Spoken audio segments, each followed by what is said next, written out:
ಗುರು ಬಸವಲಿಂಗಾಯ ನಮಃ. ಓಂ ಶ್ರೀ ಗುರು ಬಸವಲಿಂಗಾಯ ನಮಃ.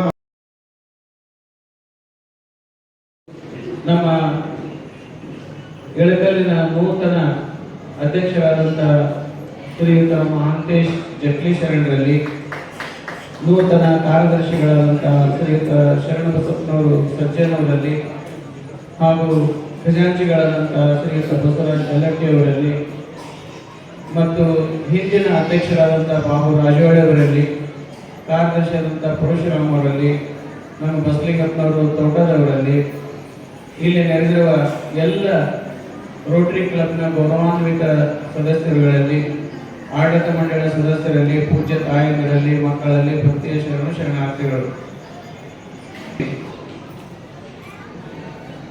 ಒಂದು ಇವೆಂಟ್ ನಡೆದಿದೆ, ಏನಂದ್ರೆ ಮಿಸ್ ವರ್ಲ್ಡ್ ಅಂತ ಒಂದು ಇವೆಂಟ್ ನಡೆದಿದೆ. ಇಡೀ ಜಗತ್ತೇ ಆ ಇವೆಂಟ್ ಅನ್ನು ನೋಡ್ತಿದ್ದಾರೆ, ಇಡೀ ಜಗತ್ತು ನೋಡ್ತಾರೆ. ಅಂದ್ರೆ ಮಿಸ್ ವಿಶ್ವ ಸುಂದರಿ, ಭುವನ ಸುಂದರಿ ಅಂತ ಒಂದು ನಡೀತಿದೆ. ಒಂದೊಂದು ದೇಶದಾಗ ಒಂದೊಂದು ವರ್ಷ ಒಂದೊಂದು ದೇಶದಾಗ ನಡೀತಿದ್ದಾರೆ. ಸುಮಾರು ಎಲ್ಲ 106 ದೇಶದ ತಾಯಿಯಂದಿರು ಬಂದಿರ್ತಾರೆ. ಅಲ್ಲಿ ಒಬ್ಬ ಹೆಣ್ಣು ಮಗಳನ್ನ ಭುವನ ಸುಂದರಿ ಅಂತ ಆರಿಸ್ತಾರೆ, ವಿಶ್ವ ಸುಂದರಿ ಅಂತ ಆರಿಸ್ತಾರೆ. ಇಲ್ಲಿ ಸ್ವಾಮಿಗಳು ಯಾಕೆ ಹೇಳ್ತಾರೆ ಅಂತ ನಾನು ತಿರುಗುವುದು ನೀವು. ಆದ್ರೆ ಇಲ್ಲಿ ಒಂದು ಬಹಳ ಅದ್ಭುತವಾದಂತ ಚಿಂತನೆ ನಡೆದೈತಿ. ನಮ್ಮಲ್ಲೆಲ್ಲ ಏನಂತಂದ್ರೆ ಯಾರು ಬಹಳ ಚಂದ ಅದಾರೋ ಅವ್ರನ್ನ ಆರಿಸ್ತಾರ ಅಂತ ನಾವೆಲ್ಲ ತಿಳ್ಕೊಂಡಿರ್ತೇವೆ. ಆದ್ರೆ ಒಂದೊಂದ್ಸಲ ಹಿಂಗಾಗಿರ್ತೈತಲ್ಲ, ಏನು ವಿಶ್ವ ಸುಂದರಿ ಅಂತ ಏನ್ ಆಗಿರ್ತಾರಲ್ಲ, ಅವ್ರ 10 ಪಟ್ಟು ಚಂದ ಹೆಣ್ಮಕ್ಳು ತಾಯಿದ್ರೆಲ್ಲ ಅಲ್ಲಿ ಬಂದಿರ್ತಾರೆ.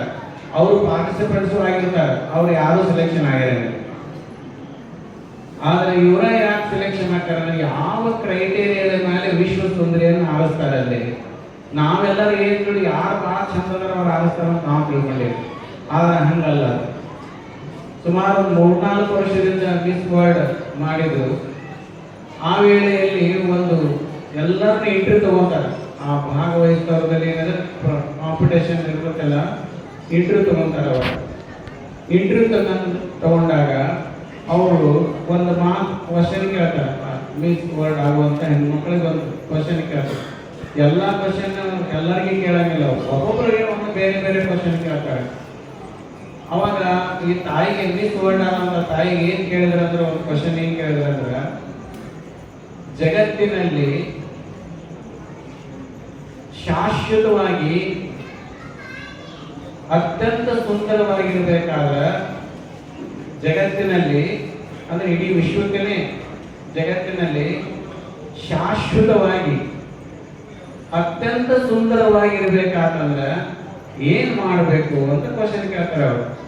ಯಾವತ್ತೂ ಸುಂದರವಾಗಿ ಇರ್ಬೇಕು ನಾವು, ಆದ್ರೆ ಎಲ್ಲರಿಗಿಂತಲೂ ಹೆಚ್ಚು ಸುಂದರವಾಗಿರ್ಬೇಕು. ಹಿಂಗಿರ್ಬೇಕಾತಂದ್ರೆ ಏನ್ ಮಾಡ್ಬೇಕು ಅಂತ ಕೇಳ್ತಾರೆ. ಅವಾಗೆಲ್ಲ ಕೆಲವೊಂದು ವರ್ಕೌಟ್ ಮಾಡ್ಬೇಕು, ವ್ಯಾಯಾಮ ಮಾಡ್ಬೇಕು, ಹಿಂಗೆ ಒಳ್ಳೆ ಆಹಾರ ತಗೋಬೇಕು, ಹಿಂಗೇನೇ ಹೇಳ್ತಾರೆ.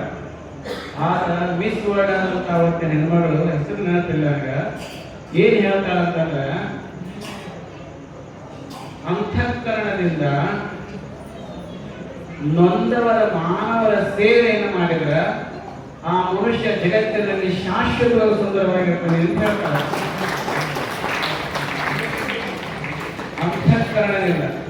ಅಂತಃಕರಣದಿಂದ ನೊಂದ ಮಾನವರ ಸೇವೆಯನ್ನು, ಅದು ದೊಡ್ಡದಾದಂತ ಅದು ಒಂದು ಗುಣ. ಅದಕ್ಕಾಗಿ ಬಸವಣ್ಣವ್ರು ಏನ್ ಹೇಳ್ತಾರೆ ಅಂತಂದ್ರೆ, ಅವರೊಂದು ಮಾತು ಹೇಳ್ತಾರೆ, ಒಂದು ವಚನದಲ್ಲಿ ಇಷ್ಟು ಚಲೋ ಹೇಳ್ತಾರೆ ಅವರು. ತನುವ ಬೇಡಿ ತೊಡಿವೆ, ಮನವ ಬೇಡಿ ತೊಡಿವೆ, ಧನವ ಬೇಡಿ ತೊಡಿವೆ ನಿಮ್ಮ ಶರಣರಿಗೆ. ನಿಮ್ಮ ಶರಣರ ಸೊಮ್ಮು ನಿಮ್ಮ ನಿಮ್ಮ ನಿಮ್ಮ ನಿಮ್ಮ ಶರಣರಿಗೆ ಸವಿಸುವೆನಲ್ಲದೆ ಅನ್ಯಕ್ಕೆ ಸವಿಸುವೆನಾದರೆ ನಿಮ್ಮಾನೆ ಕೂಡಲ ಸಂಗಮ ದೇವ ಅಂತಾರೆ. ಇದು ಶರಣರ ಸೊಮ್ಮು ಐತಿ. ಇದು ಸಂಪತ್ತು ಐತಲ್ಲ, ಪರಮಾತ್ಮ ಕೊಟ್ಟಂತ ಸಂಪತ್ತು ಇದು. ಈ ಪರಮಾತ್ಮ ಕೊಟ್ಟಂತ ಸಂಪತ್ತನ್ನ ನಿಮ್ಮ ಶರಣರಿಗೆ ಸವಿಸುವೆನಲ್ಲದೆ ಅನ್ಯಕ್ಕೆ ಸವಿಸಿನಾದರೆ ಅದು ನಿಮ್ಮ ಆಣೆ, ನಿಮ್ಮ ಪ್ರಮಥನ ಆಣೆ ಕೂಡಲ ಸಂಗಮವೇ. ಅದಕ್ಕೆ ನನಗೆ ಏನು ಸಂಪತ್ತು ಬಂದತಿ, ಇದು ಮಾನವರ ಸೇವೆಗಾಗಿ ನಾನು ಮೀಸಲಾಗಿ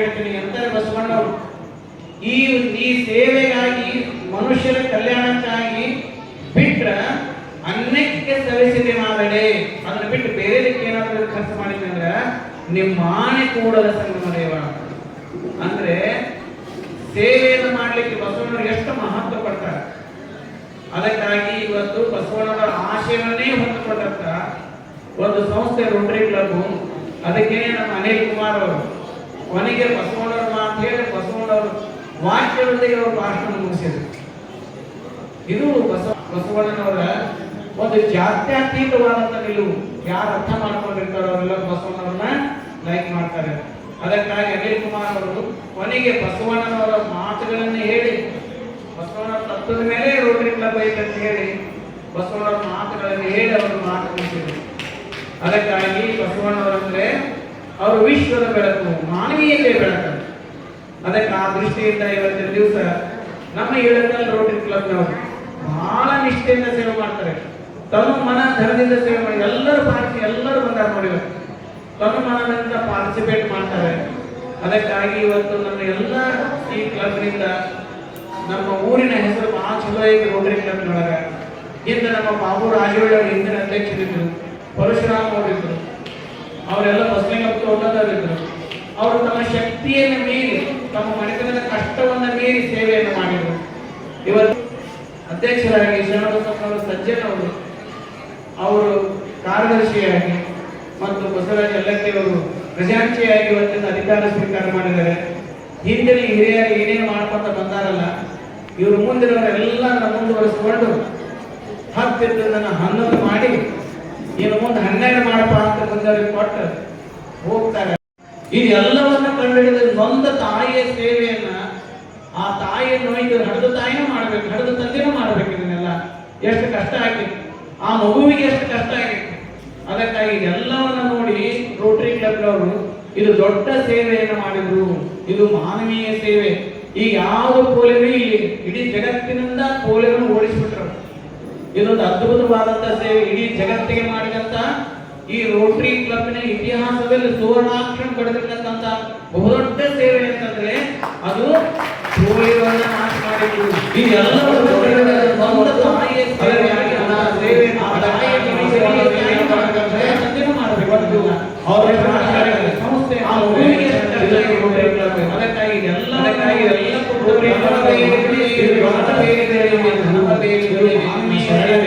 ಈಗ ಯಾವುದು ಪೋಲಿಯೋ ನಿಮ್ಮ ಶರಣರಿಗೆ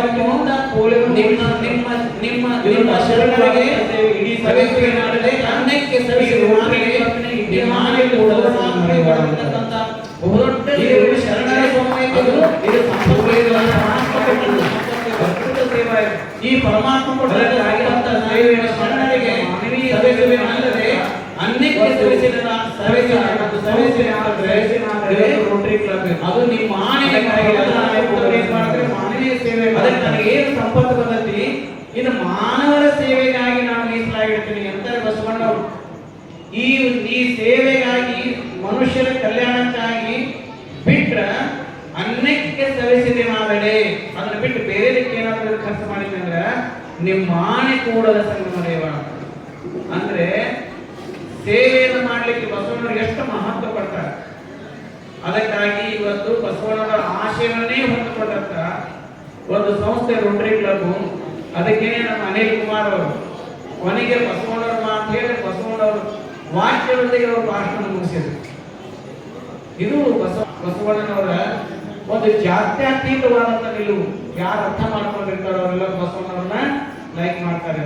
ಅದಕ್ಕಾಗಿ ಅನಿಲ್ ಕುಮಾರ್ ಅವರು ಕೊನೆಗೆ ಬಸವಣ್ಣನವರ ಮಾತುಗಳನ್ನು ಹೇಳಿ, ಬಸವಣ್ಣನ ತತ್ವದ ಮೇಲೆ ರೋಟರಿ ಕ್ಲಬ್ ಐತೆ ಅಂತ ಹೇಳಿ ಬಸವಣ್ಣವರ ಮಾತುಗಳನ್ನು ಹೇಳಿ ಅವರು ಮಾತು ಮುಗಿಸಿದರು. ಅದಕ್ಕಾಗಿ ಬಸವಣ್ಣವರಂದ್ರೆ ಅವರು ವಿಶ್ವದ ಬೆಳಕು, ಮಾನವೀಯತೆಯ ಬೆಳಕು. ಅದಕ್ಕೆ ಆ ದೃಷ್ಟಿಯಿಂದ ಇವತ್ತಿನ ದಿವಸ ನಮ್ಮ ಇಳಕಲ್ ರೋಟರಿ ಕ್ಲಬ್ನವರು ಬಹಳ ನಿಷ್ಠೆಯಿಂದ ಸೇವೆ ಮಾಡ್ತಾರೆ. ತಮ್ಮ ಮನ ಧನದಿಂದ ಸೇವೆ ಮಾಡಿ ಎಲ್ಲರೂ ಬಂದಾಗ ನೋಡಿದ್ದಾರೆ, ತಮ್ಮ ಮನದಿಂದ ಪಾರ್ಟಿಸಿಪೇಟ್ ಮಾಡ್ತಾರೆ. ಅದಕ್ಕಾಗಿ ಇವತ್ತು ನಮ್ಮ ಎಲ್ಲ ಈ ಕ್ಲಬ್ನಿಂದ ನಮ್ಮ ಊರಿನ ಹೆಸರು ಬಹಳ ಚಲೋ ಐತಿ. ರೋಟರಿ ಕ್ಲಬ್ನೊಳಗ ಇಂದ ನಮ್ಮ ಬಾಬು ರಾಜೋಳಿ ಅವರು ಹಿಂದಿನ ಅಧ್ಯಕ್ಷರಿದ್ರು, ಪರಶುರಾಮ್ ಅವರಿದ್ರು, ಅವರೆಲ್ಲ ಬಸಲಿಂಗಪ್ಪ ಒಳ್ಳದವರಿದ್ರು. ಅವರು ತಮ್ಮ ಶಕ್ತಿಯನ್ನು ಮೀರಿ, ತಮ್ಮ ಮನೆತನದ ಕಷ್ಟವನ್ನು ಮೀರಿ ಸೇವೆಯನ್ನು ಮಾಡಿದರು. ಇವತ್ತು ಅಧ್ಯಕ್ಷರಾಗಿ ಶರಣಬಸಪ್ಪನವರು ಸಜ್ಜನ್ ಅವರು ಕಾರ್ಯದರ್ಶಿಯಾಗಿ ಮತ್ತು ಬಸವರಾಜ ಯಲ್ಲಕ್ಕಿ ಅವರು ಖಜಾಂಚಿಯಾಗಿ ಇವತ್ತಿನ ಅಧಿಕಾರ ಸ್ವೀಕಾರ ಮಾಡಿದ್ದಾರೆ. ಹಿಂದಿನ ಹಿರಿಯರು ಏನೇನು ಮಾಡ್ಕೊಂತ ಬಂದಾರಲ್ಲ, ಇವರು ಮುಂದಿನವರೆಲ್ಲ ಮುಂದುವರಿಸಿಕೊಂಡು 10 ಇದ್ದದನ್ನ 11 ಮಾಡಿ ಇನ್ನು ಮುಂದೆ 12 ಮಾಡಪ್ಪ ಅಂತ ಬಂದವರಿಗೆ ಕೊಟ್ಟು ಹೋಗ್ತಾರೆ.